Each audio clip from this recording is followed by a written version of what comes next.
Hello everyone, welcome back to the channel engineering with Tanya. आज के lecture में हम देखने वाले हैं कि बस स्ट्रक्चर के कितने टाइप्स होते हैं। इससे पहले वाली वीडियो में हमने कवर कर लिया था कि बस क्या होती हैं और बस के टाइप्स क्या होते हैं। आज देखेंगे कि बस स्ट्रक्चर क्या है और बस स्ट्रक्चर के टाइप्स कितने होते हैं। देखिए, अब bus structure tells us how buses are arrange to connect the components of a computer. Bus structure का मतलब क्या है कि जो आपकी बसेज हैं वो कैसे एक दूसरे से कनेक्ट हैं। ठीक है, वो एक दूसरे से कैसे कनेक्ट हैं ताकि क्या किया जा सके, कंपोनेंट्स के बीच में।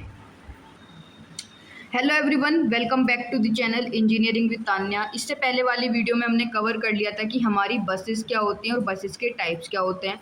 आज की वीडियो में हम ये देखेंगे कि जो बस स्ट्रक्चर है, बस स्ट्रक्चर क्या होता है और बस स्ट्रक्चर के टाइप्स क्या होते हैं। देखो, आपको नाम से ही समझ में आ रहा होगा, बस स्ट्रक्चर का मतलब है कि बसेस जो हैं, आपकी डिफरेंट बसेस जो हैं वो कैसे कनेक्ट हैं या फिर कैसे अरेंज हैं ताकि वो क्या कर सकती हैं, जो कंप्यूटर के कंपोनेंट्स हैं उन्हें कनेक्ट कर पाएँ।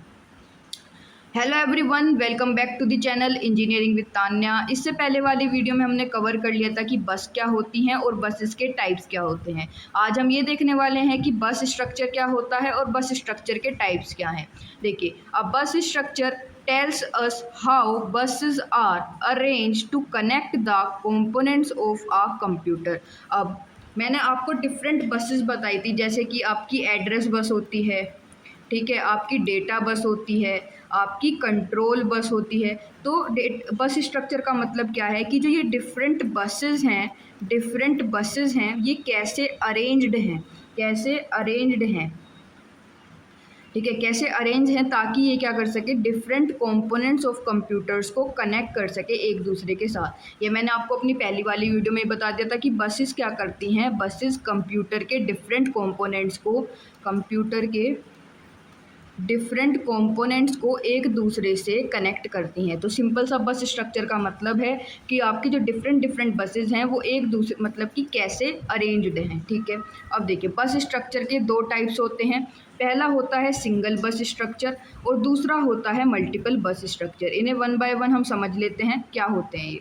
ठीक है, देखिए, सिंगल बस स्ट्रक्चर क्या होता है। इन अ सिंगल बस structure all computer components share a single बस फॉर कम्युनिकेशन। देखिए, सिंगल बस में क्या आ रहा है, सिंगल, इसका मतलब क्या होगा, जो कंप्यूटर के डिफरेंट कंपोनेंट्स हैं वो सिर्फ और सिर्फ एक ही बस का यूज़ करते हैं। क्या लिखा हुआ है, सिंगल बस, एक ही बस का यूज़ करते हैं कम्युनिकेशन पर्पस के लिए। ठीक है, एक दूसरे से कनेक्ट करने के लिए सिर्फ और सिर्फ एक ही बस का यूज़ किया जाता है।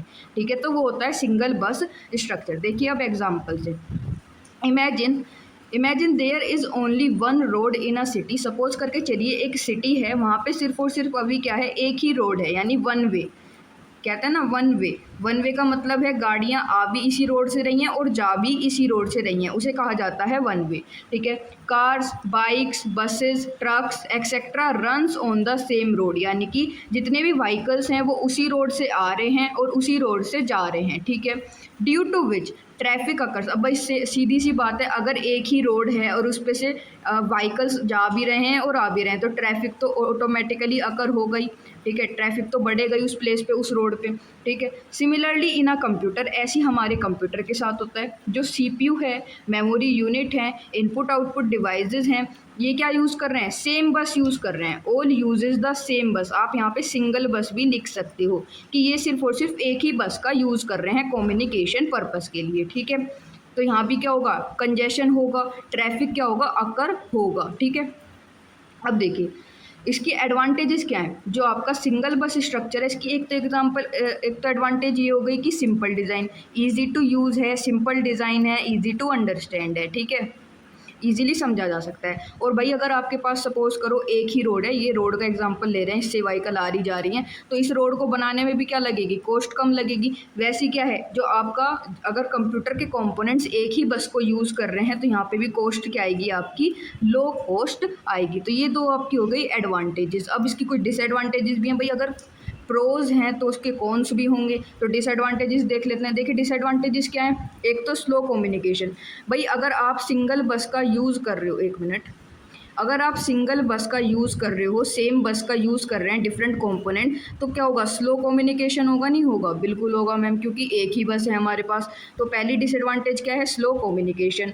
दूसरी डिसएडवांटेज क्या है, only one data transfer can happen at a time, यानी कि एक बारी में एक डेटा ही ट्रांसफ़र हो सकता है। मान लो अगर सीपीयू यूज़ कर रहा है बस को, तो जो मेमोरी यूनिट है या इनपुट आउटपुट डिवाइसेज हैं, उन्हें बस के लिए क्या करना पड़ेगा, वेट करना पड़ेगा, क्योंकि आपके पास एक ही बस है। तो इसलिए कहा जा रहा है कि only one data transfer can happen at a time, यानी कि एक बारी में आप डेटा ट्रांसफ़र जो है एक बार ही कर सकते हो, ठीक है।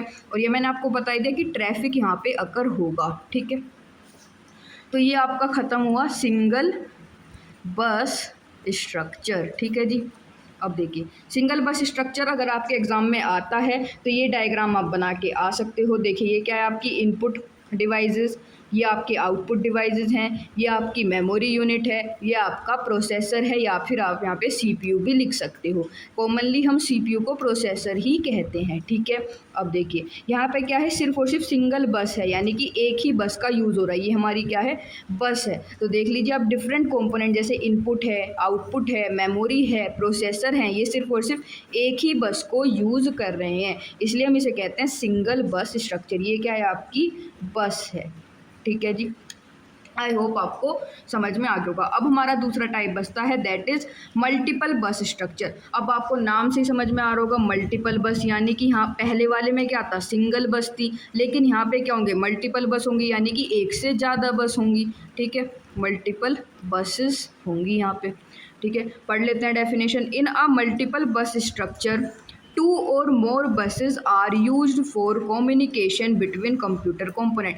कंप्यूटर के कंपोनेंट्स के बीच में कम्युनिकेशन कराने के लिए यहाँ पे क्या यूज़ होती हैं, दो या दो से ज़्यादा बसेस का यूज़ होता है। किसमें, मल्टीपल बस स्ट्रक्चर में। ईजी है क्योंकि मल्टीपल है, इसका मतलब मल्टीपल बस स्ट्रक्चर यूज़ हो रहा, सॉरी मल्टीपल बसेज यूज़ हो रही होंगी for communication purposes between different computer components, ठीक है। अब देखिए एग्जांपल क्या है, now imagine a city with, अब देखिए एक सिटी है, वहाँ पे एक ऐसी रोड है जो सिर्फ और सिर्फ कार्स के लिए, वैसा ऐसा होता नहीं है। देखिए एक रोड ऐसी है जो कार्स के लिए है, एक रोड ऐसी बना दी जो बसेस के लिए, कि उस रोड पे सिर्फ और सिर्फ कार चलेंगी, एक रोड ऐसी बना दी जिस पे बसेस चलेंगी, एक रोड ऐसी बना दी जिस पे ट्रक चलेंगी। ये हमने सिर्फ और सिर्फ एग्जाम्पल लिया है, ठीक है। तो यहाँ पे जैसे मल्टीपल रोड्स यूज़ हो रही हैं, मल्टीपल रोड्स का आप यूज़ कर रहे हो, वैसे ही कंप्यूटर के कंपोनेंट्स के बीच में कम्युनिकेशन कराने के लिए आप मल्टीपल बसेस का यूज़ करते हो, ठीक है। अब देखिए since there are multiple roads, क्योंकि मल्टीपल रोड्स हैं तो ट्रैफिक ऑब्वियस सी बात है कम ही होगा। Traffic is reduced and vehicle reach there destination faster. अगर ट्रैफिक कम होगा तो आपको ये भी समझ में आ रहा होगा कि टाइम भी क्या लगेगा भाई, टाइम भी कम लगेगा। अगर ट्रैफिक कम है तो टाइम भी कम लगेगा, आप जल्दी पहुंच जाओगे, फास्ट पहुंच जाओगे, फास्टर अपने डेस्टिनेशन पे, ठीक है। Similarly in a computer different buses connect different component. ये मैंने आपको बता दिया कि हम डिफरेंट बसेस का यूज़ करते हैं डिफरेंट कंपोनेंट्स के बीच में कम्युनिकेशन के लिए, यानी जो डिफरेंट बसेस हैं वो कनेक्ट करेंगी डिफरेंट कंपोनेंट्स ऑफ कंप्यूटर, ठीक है। अब multiple data transfers can occur at the same time. वहाँ पे क्या था सिंगल बस स्ट्रक्चर में कि एक टाइम पे एक ही डेटा ट्रांसफ़र हो सकता है, लेकिन आपके पास यहाँ पे क्या है, अब बहुत सारी बसेज हैं, मतलब मल्टीपल बसेज हैं, तो मल्टीपल डेटा ट्रांसफ़र हो सकता है, ठीक है, एट द सेम टाइम।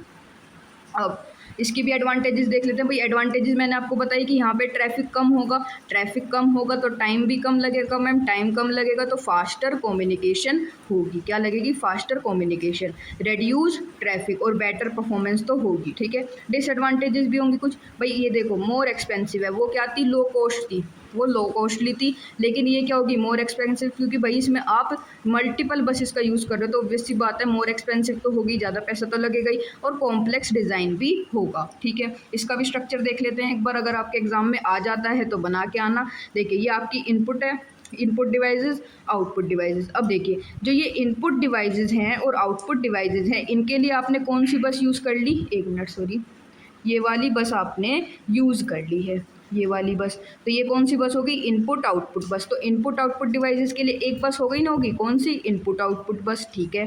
अब देखिए जो ये प्रोसेसर है और मेमोरी है, इनके लिए आपने अलग बस यूज़ कर ली जो कि मेमोरी बस होगी। तो आपने यहाँ पे कितनी बस यूज़ कर ली, 2 डिफरेंट बसेस का आपने यहाँ पे यूज़ किया है, ठीक है, तो ये किसका एग्जाम्पल हो गया, किसका? आप बना के आ सकते हो, मल्टीपल बस स्ट्रक्चर आपसे पूछा जाए तो आप ये बना के आ सकते हो। ठीक है जी, आई होप आपको समझ में आ गया होगा। इसके बाद जो नेक्स्ट वीडियो आएगी उसमें हम कवर करेंगे कि बस आर्बिट्रेशन क्या होता है। इंपॉर्टेंट टॉपिक है, इससे एग्जाम में क्वेश्चन आता है। एग्जाम में क्वेश्चन किससे पूछा जाता है कि बस आर्बिट्रेशन क्या है, और डेजी चेनिंग एक मेथड है और पोलिंग मेथड है, उससे क्वेश्चन आते हैं एग्जाम में। ठीक है, तो करके जाना, अगली वीडियो में उसे हम कवर कर लेंगे। अगर आपको वीडियो अच्छी लगती है तो प्लीज़ प्लीज़ लाइक कर दिया करो और मेरे चैनल को सब्सक्राइब कर लो। Thank you.